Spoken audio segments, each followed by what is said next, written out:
Namoonni hedduun akkamitti beeksisa bilbila keenya irra dhufanii jeeqaa jiru. Akkamitti ofirraa hin jettanii warra na gaafattan akkamitti akka ofirraa hiitan karaa salphaa isin garsiisa. Assalaamu alaikum warahmatullahi wabarakatuh. Jira jirtu obboleewwan baga jiraattan isiniin jecha barnoonni har'a isinii qabadee dhufe namoonni hedduun karaa keessaatii fi akkasumas komentii jala na gaafachaa jirtanii akkamitti beeksisa deddeebiidhaan bilbila keenya irratti nu dhufu akkasuma akkuma beekamu namoonni hedduu warroonni Google Chrome harkaa qaban Google Chrome irratti beeksisi hedduun dhufee nama jeeqanii akkasumas karaa ofirraatti hidhanii fi karaa ofirraatti hidhaniin namoonni hedduun akka itti rakkachaa jiran argaa jira. Saniif furmaata isinii ta'a jedhee isinii qabadee dhufee haga barnoota kiyya xumuraatti na waliin tura. Karaa isin garsiisee kanan qajeelootti yoo ofirraa haqxan beeksisa guututti ofirraa cufuu fi akkasumas akka beeksisni deebi'ee isinitti hin dhufne wantoota isin dileet ofirraa godhuu qabdan isin garsiisa. Haga dhumaatti na waliin tura isin jedha. Warroonni haaraa taatan YouTube channel kiyya dhaqaa like share subscribe gochuun na jabeessa isiniin jedha. Akkasumas like gootan viidiyoo kiyya namoota bira gahaa akkasumas TikTok kiyyallee follow link copy gochuullee hin dagatinaa isiniin jedha.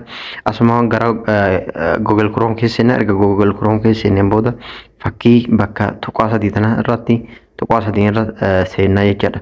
Tuqaa sadii tana irra erga tuqaasneen booda asitti wanti nu bahu bakkuma store bakkee dhufna jechaadha. Asirra cuqaafna. Asirra erga cuqaafneen booda wantoonni beeksisa karaa garaagaraatiin karaa nuyi osoo hin barbaanne ifiinitti dhufan asirra dhufan bakka asirra cuqaasneeti erga asirra cuqaasneen booda karaa gadii kanaan clear data ka jedhu kanarra cuqaasna. Guutumatti asitti beeksisaaleen garaagaraa asitti dhufanii nu jeeqan hedduun isaanii clear ka jedhu kanarra cuqaasna. Ergasii wanti sun guutumatti haqamanii jecha as keessa erga haqneen boon ammallee karaa lammataa karaa itti haqxanii isin garsiisa katti aanu jechaadha. Karaan itti aanu ammas karuma kanaan qastiidhuma tuqaa sadii irra cuqaasna. Erga tuqaa sadii irra cuqaasneen booda as bakka siitiin irra cuqaasna jecha. Siitiin irra erga cuqaasneen booda karaa kanaan as gadi kana bunneeti as siitiin irra cuqaasna jecha. Kunoo bakka tanarra cuqaasna. Bakka tanarra cuqaasna. Erga asirra cuqaasneen booda as jala kana gabbuttaniiti data store jedhu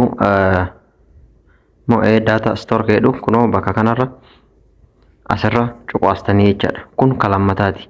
Asirra waggaa cuqaastan ammas wantoonni isin namoonni yeroon amma seentanii ani waan haqee jiruuf jechaadha. Waan amma haqee fi as keessatti illee beeksisi walitti qabame ta'a. Akkasumas bilbila keessanirra bakkoota guddaa qabachuu ka danda'u jechaadha. Kan bilbila dafee isinirra guutuu danda'u san ofirraa hidhuu dandeessanii jechaadha. Itti aansuudhaan immoo warroonni intarneeta aappii illee kana lamaan fayyadamaa jirtan keessaaf warri jaawii qabdan karaa salphaadhaan intarneeta bilaashaa fayyadamuu dandeessanii warroonni isin dalaguu isin maal godhuu qabdanii gubbaarraa gabbuttanii xiyyaara kana fakkii xiyyaara kana yeroo sadiif cuftanii bantan jecha.